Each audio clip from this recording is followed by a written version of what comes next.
everyone, my name is Zeynab and today we will be talking about leasing vs buying a vehicle, and which will save you the most amount of money and which is financially viable. My husband and I have done extensive research as we were in the market for a vehicle, and we could not decide if we want to buy or lease a car.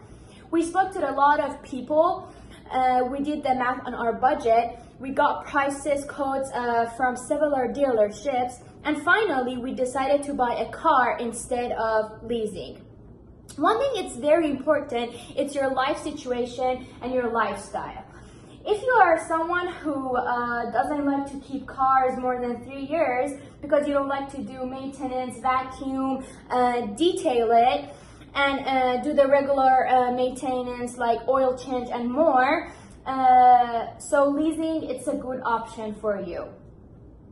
On the other hand, if you are a car person, like you own your car and you want it to have it for more than like 3 years, and you truly care of it, like clean it, vacuum it, take it to the car wash and do the regular maintenance like oil change and more, it's a different story.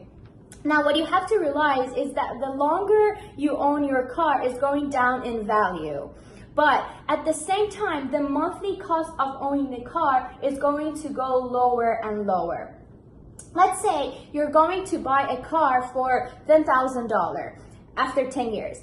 Your cost will become to $1,000 a year for owning that car. For now, let's talk about maintenance.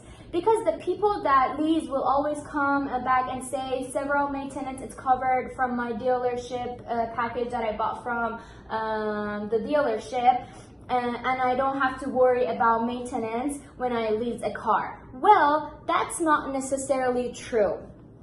Certain maintenance items might be covered and certain things might not be. For example, alignments, tire rotation might not be covered. So technically, maintenance on a car that it's not even yours. It is like a rental car. So keep in mind, lease is another term of a long-term rental, like you rent apartment or a condo, which in the end of the day, it's not yours. My husband and I are all about ownership. And mathematics may not always work out or make sense depending on how long you own the vehicle. However, if you care for your car and you own it for an extended period of time, it will definitely be under the cost per month when it comes to that person that is actually leasing the vehicle.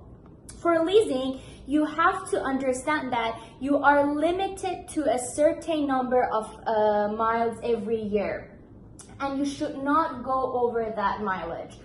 According to dealerships, the mileage is usually 10,000 to 15,000 miles over per year. If you do go over that mileage, you are going to be paying 25 cents approximately per mileage. For example, if you want to go on a road trip with your friends and family, you have to be cautious about it.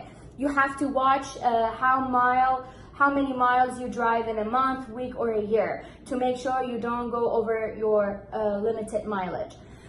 But when you own the car, you can put any miles as you want. Now, talk about maintenance or ownership of the car. The IRS has a range of 50 to 58 cents. It was a cost typically to write off expenses for a car and ask.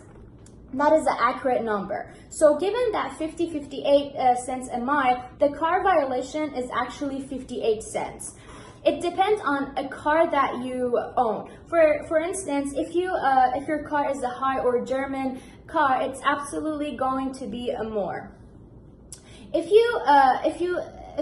it's like Lamborghini, it's going to cost you $2 a mile.